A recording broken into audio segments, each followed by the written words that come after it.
Welcome back to Pinoy Swiss Abroad. If you're new to my channel, please try to watch in full before subscribing. Thank you. This is just a continuation of our travel in Switzerland. At dito nga po kami bumaba sa Zurich. And just to let you know, mahaba po ang biyahe from New Zealand to Switzerland.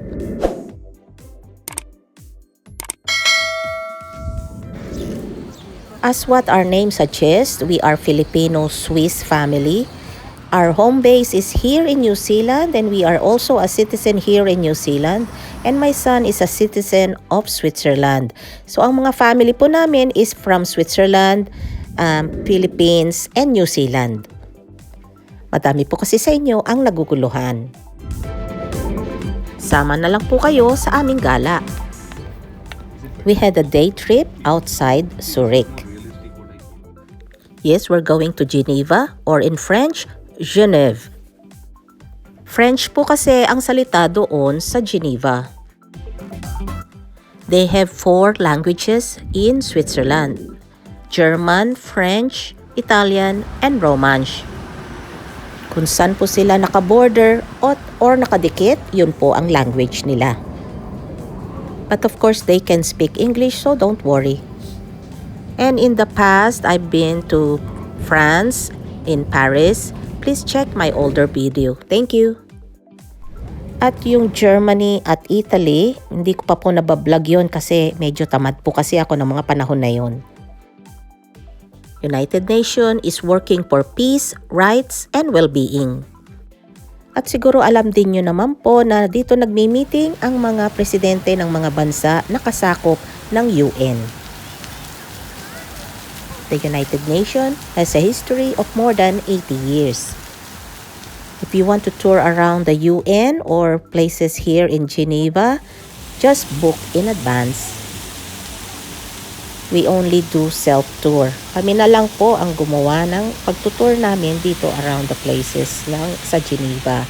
Naglakad-lakad lang po kami at ipapasyal namin kayo.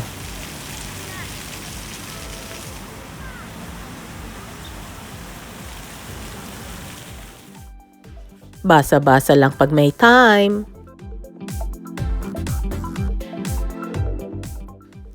At magpa-picture-picture na rin tayo dyan. And because the public transportation here in Switzerland are reliable, so nag-train at buses lang po kami.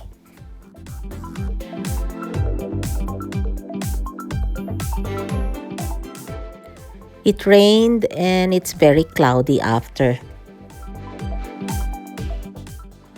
So hindi pa po namin na fully appreciate yung lugar.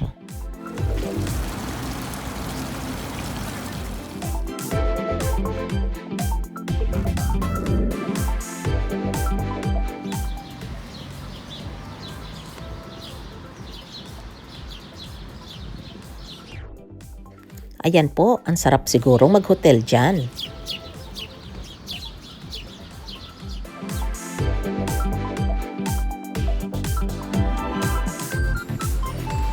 Maganda din po ang kanilang mga architectural structures.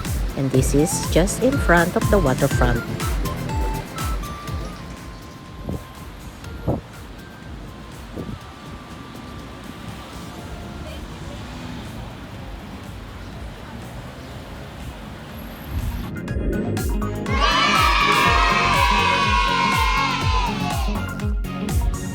Disclosure: the link in this description are affiliate link, meaning I receive a small commission if you purchase through them at no extra cost to you. Thank you. Please allow me to promote this brand that I've trusted, which is an insole brand called Steppers. These products are good for all medical workers, staff retailers, construction workers, or anyone who is constantly on their feet. Who is suffering from plantar fasciitis or aching feet, please give this a try. You will get a 10% discount from my link below. Sa mga kababayan ko po dyan, ito po ang ebidensya na talagang ginagamit ko po itong Steppers. Ginamit ko na po siya sa aking pagtatrabaho dahil lagi po akong nakatayo. Mostly on my feet.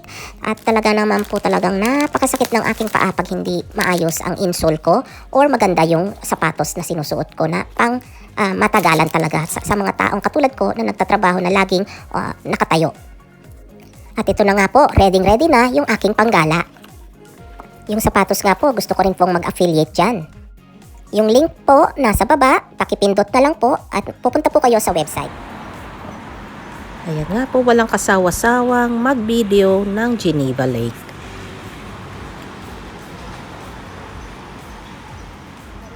Ayan, meron din po silang parang eye, tulad sa London Eye at saka sa MOA. Actually, marami pa po talagang mapupuntahan at makikita sa Geneva. Kaso, nagmamadali po kami at fully packed po ang aming araw. Sa susunod na video po yung iba.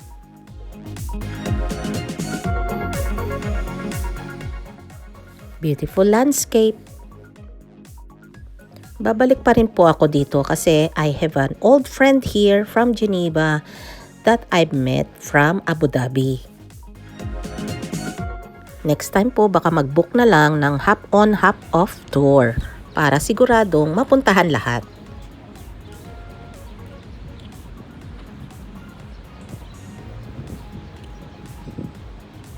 We're going on that other side. Please come with us.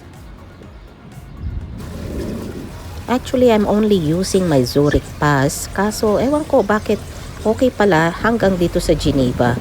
Or probably because of my friend. Kasama ko po kasi siya sa gala na to and she's a citizen of Switzerland. FYI po, with my New Zealand passport, pwede po ako mag-stay dito ng up to 6 months, especially yung aking anak is a Swiss citizen. Well, I hope you learned something from this, so please hit that notification bell for more. Thank you! Salamat po sa mga umabot sa dulo.